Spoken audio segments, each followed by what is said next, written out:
Okay, so the first question is, so you're a soprano and you play classical. You're a classical multi-instrumentalist.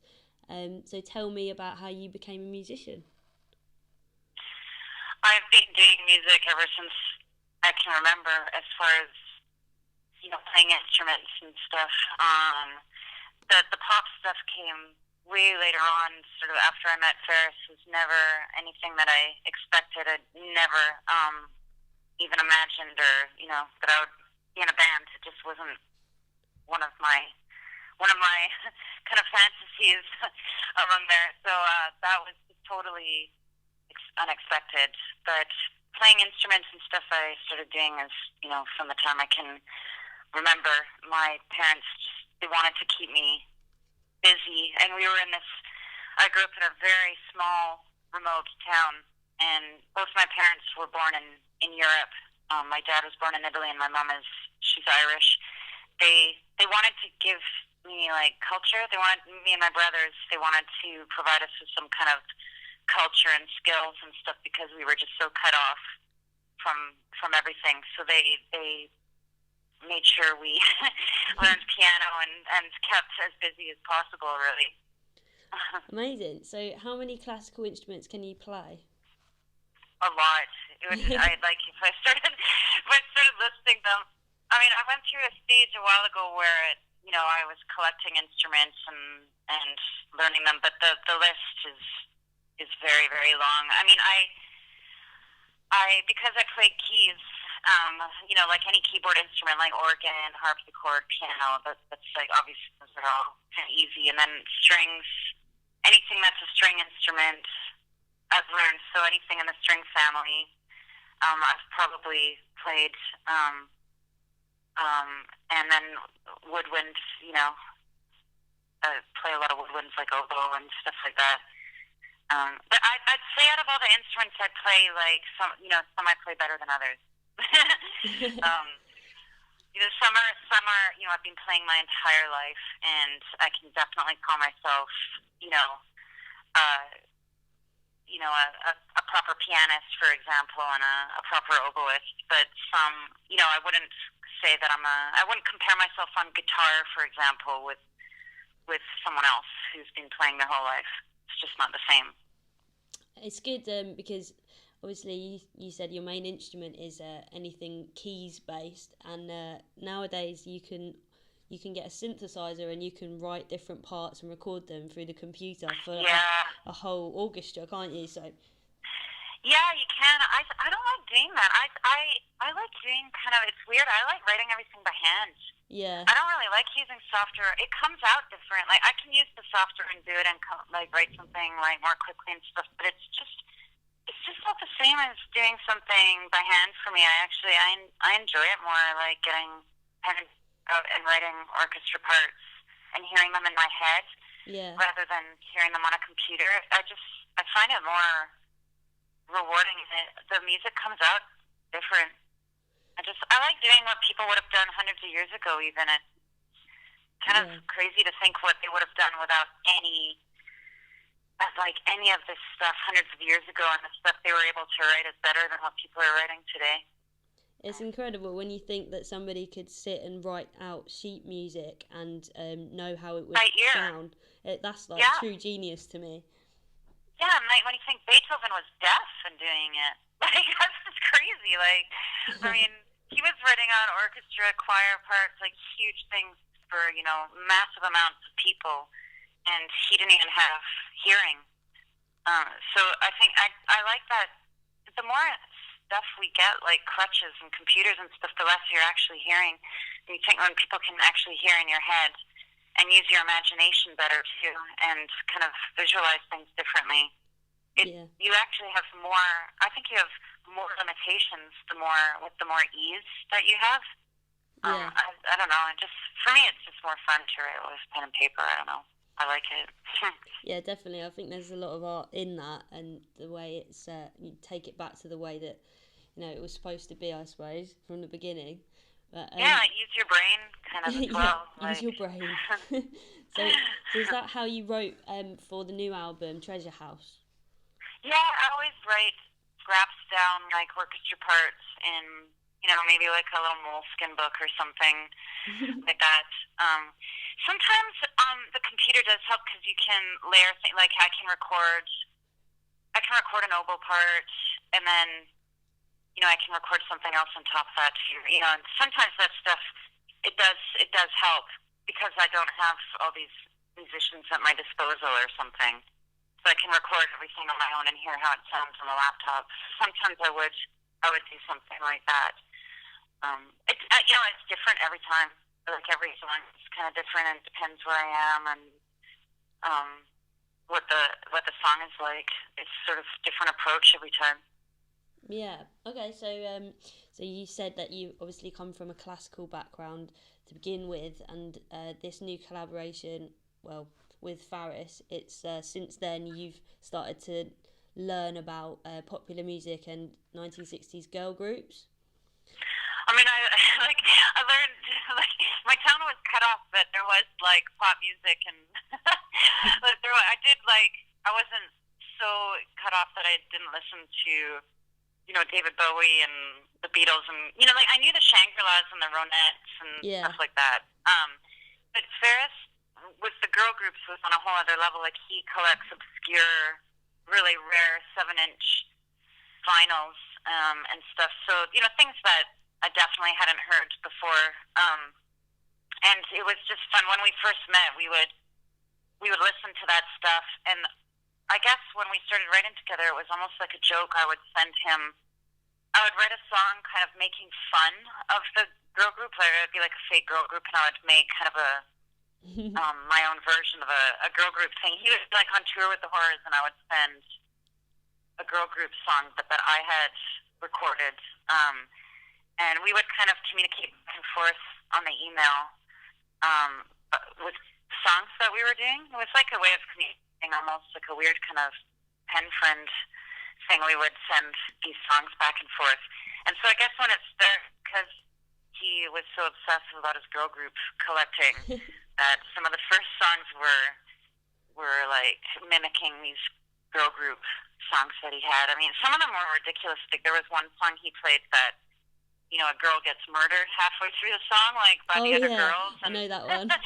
Yeah, do you know it? Oh, yeah. God, I loved it. I really liked the drama of it. And so sometimes when we do these songs, we do like another, what would have been an undiscovered girl group single.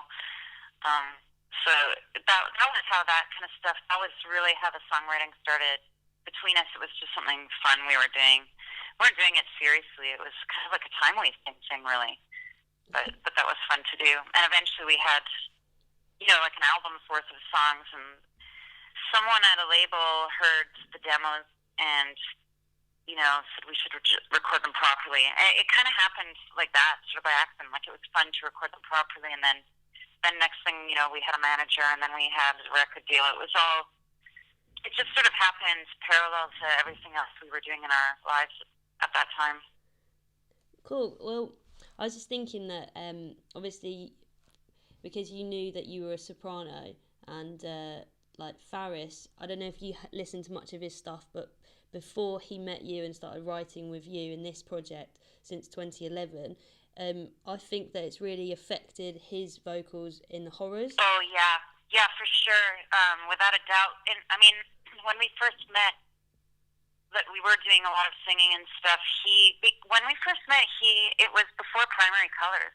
Yeah. He was just starting to sing properly with Primary Colors. Like, when I first turned on, because I didn't know the Horrors, and like I didn't know much about them, because the stuff that was coming through to me, like, wasn't discovering new music in that way. I was the kind of person listening to mainstream radio, and then the obvious kind of iconic music, Pink Floyd or David Bowie or Beatles. The stuff coming through to me was the mainstream stuff. So I didn't really come across the Horrors. And when I first heard, the first thing I heard, it was like Sheena's a Parasite or something, and he was like screaming, like, I didn't know he could sing. And that was when we first met. I was like kind of writing songs for him where he would sing, like he was kind of learning to sing. And one thing about Faris is people really underestimate him. Like, it would be easy to listen to Strange House and think the guy can't sing.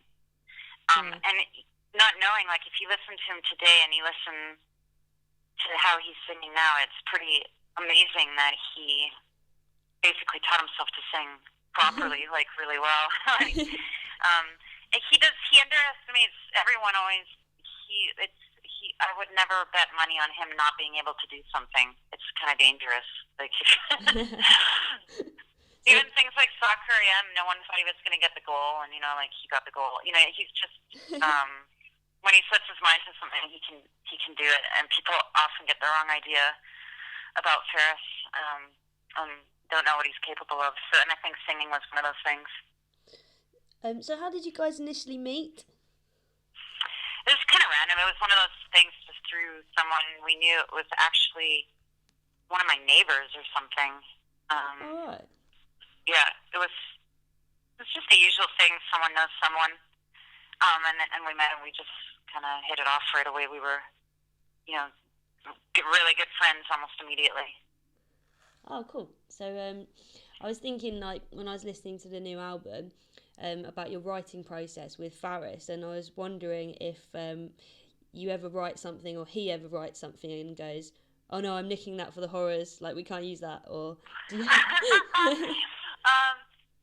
when we did the first album, the horrors had these unused demos left over from Between Strange House and Primary Colors, and I took one of those demos and turned it into a girl group song. And so we did do that. We used it for EP. It's called Sunshine Girls, and it was a horror song, but I added all these girl group kind of Shanana kind of baby stuff in it as kind of like a joke. Like, it was one of the things I was doing, like, to almost annoy Faris at the time. But then it worked. So we did actually release that one. So in that case, there was a horror song that we did, and we still perform today. We do that one all the time. It's one of our favorites to perform because it's got, like, really high energy. Because it's left over from that really great horror stuff. Like, when I listen to the horrors albums, like, I really love the first one. I love Strange House. I really like that early stuff. I just like the energy in it. It's really hyper. And then other way around, no, I don't think Capsize is so different from the horrors. Yeah. There's just no way they would. I don't think, it's like we're writing kind of so from a genuine place with Capsize. It's really just Capsize. Yeah. The horrors would have to, like, cover it and do something with it. It's just would never be written for the horrors. But the horrors are like 5 people and they write together. It's so it would be also kind of unnecessary to write something that they would use. So they're doing their own thing. Yeah. Okay, so on the 28th of February in 2011, you released the Broken Glass EP on Polydor, and it says on your Facebook now that you're on Rough Trade, but it says also that you're releasing the album on Cobalt. Yeah, we're not on Rough Trade. We're, I think it's Cobalt. We have like our own label that I did my solo album on too. It's called RAF Records, and and we're putting that out through Cobalt. Cool. I just wondered what was the change of label, but I guess if you've got your own label, then that makes sense. yeah, it works better.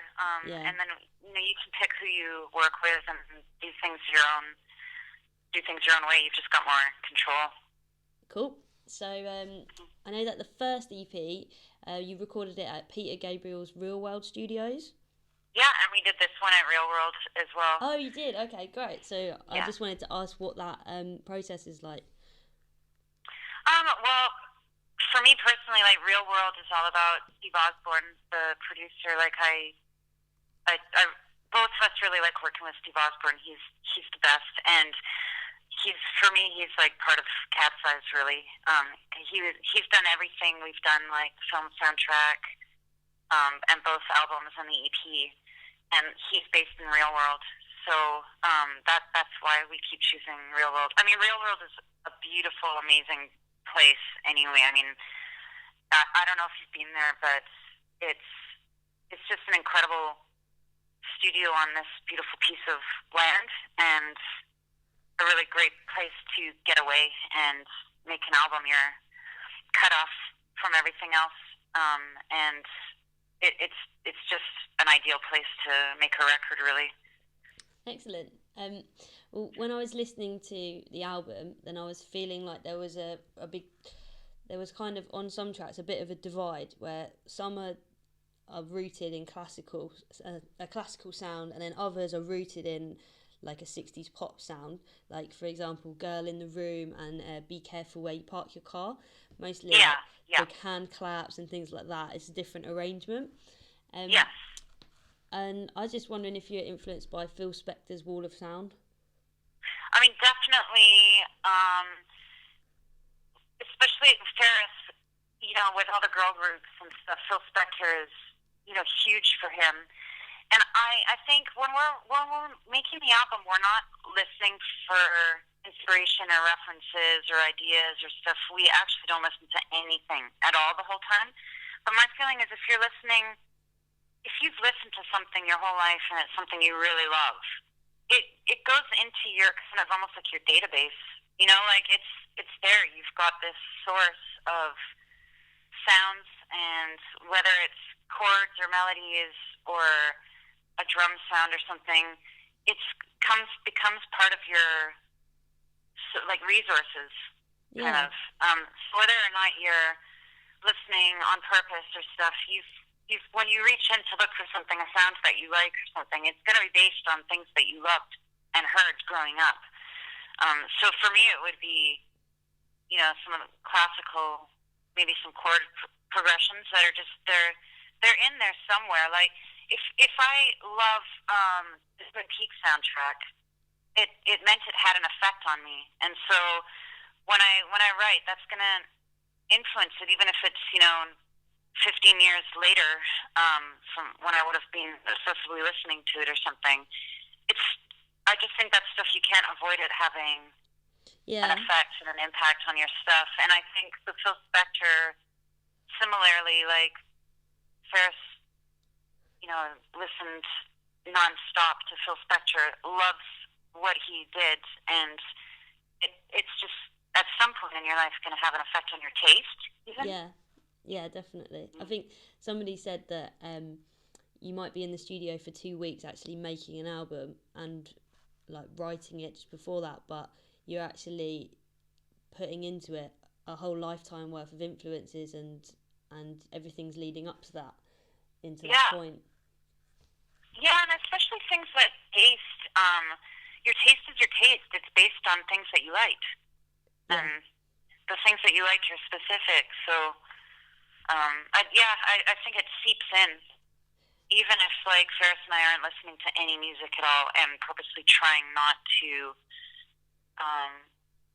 purposely trying to be completely original and not accidentally copy or anything like that. The things that affected you, they seep in. And even if it's just at the very least a question of taste, like you like what you like, and it affects what, your choices. So, cool. Like, I wanted to know the title Treasure House. What does that mean to you? Yeah, it means different things. So we never like spelling it out because it does mean, kind of like even the name of our band has lots of different meanings. Like some people think it means the lights on the road, the reflectors. That it's like a reflective thing, and some people think it's a reference to 60s style, like the eye makeup, and some people think it's the formation, the stars. There's like an aurora. It's called like a nebula called Quetzal. There's and there's a gemstone.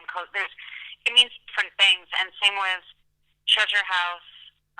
We kind of like that. Some people might think it means almost like a Pandora's box kind of thing, or it might mean our own little world, or like a house full of secrets or something. And I think we both kind of like it, being open to interpretation. Yeah. Okay. So does it mean anything in particular to you?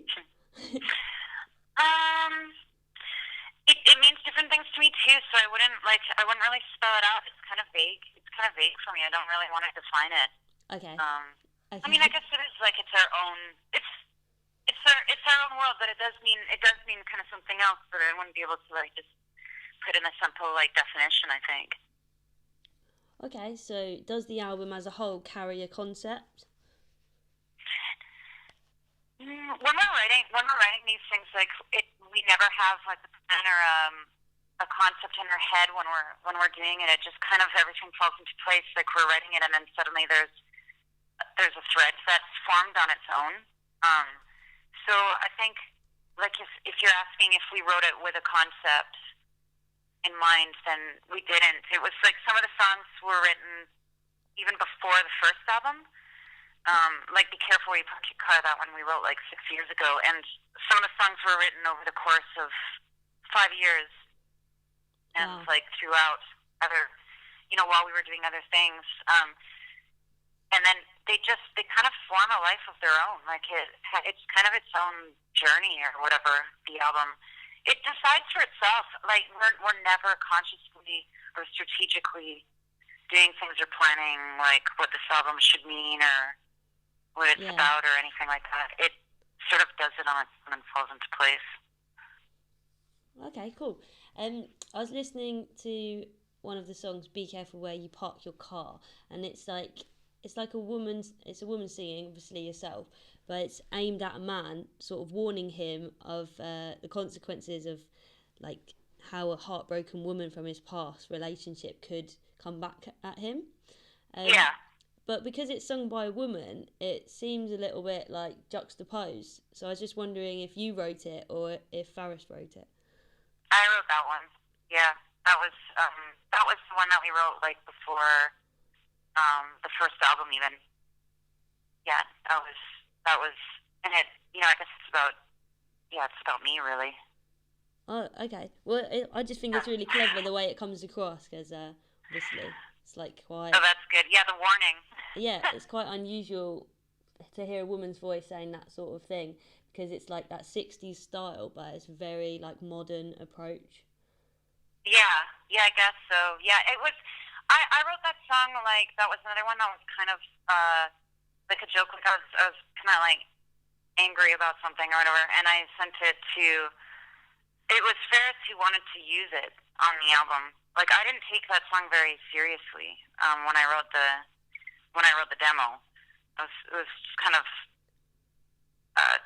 done. I guess it was just done for fun. From like I was telling a story basically. It was like I was just telling Faris this thing, and he was the one who thought it should actually be on the album. That it was like a proper song. Yeah, cool. So do you have a favorite song on the album? No, it's hard when you make it. You don't really listen to it. I mean, I guess if I were to pick a song that I thought people should hear to get an idea of what Cat's Eyes sounds like or something, I'd probably pick Chameleon Queen. Yeah. I think that kind of like sounds specifically like Cat's Eyes.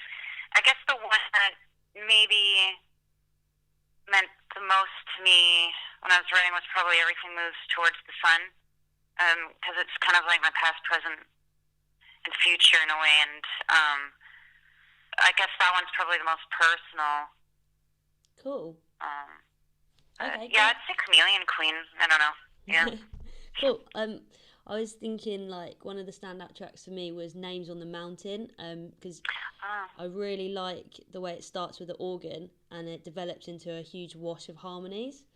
And I was just wondering like how that came about. Was that a lot of layering? Yeah, that one. I'm glad you picked that one because that one's actually a really personal song too. The Names on the Mountain, the town I grew up in, which is sort of in this hole in the middle of nowhere. Like you drive for 16 hours from Vancouver. Like the nearest city is like a 15-hour drive, and you go through like the desert, through the mountains, and then you kind of eventually. Sorry, my phone is like someone's trying to call me, and it's like you drive like it through all this remote wilderness. You get more and more cut off, and you drive into this town which has the world's largest lead and zinc smelter. So there's the smoke coming up from this hole in the mountains, and you drive down into the mountains, and then there's this town of like 5,000 people. And in the middle of this town, there's like one school, which is the school I went to, and it's next to this really big mountain. And every time someone graduates from the school, they climb up this mountain and they sign their name on the mountain to like kind of leave their mark. Yeah, they like leave their mark, like they don't want anyone to ever forget them, and kind of a lot of people leave the town, and some people never do leave the town, and some people they can't wait to get the hell out of the town, like me. You know, they want to leave, but they don't want to be forgotten. But a lot of people I know, like that have signed their names, they're not around anymore. Like one guy I knew signed his name on the mountain and then fell to his death, like on the same day. And so it was just, and it was just that, you know, there's this kind of idea of like immortalizing yourself with your name on a mountain. Yeah. But then, you know, he died that day, and it haunts me to this day when I think of him. But you know, people who they sign their name and they've passed away since then, and but their names remain on this mountain in the middle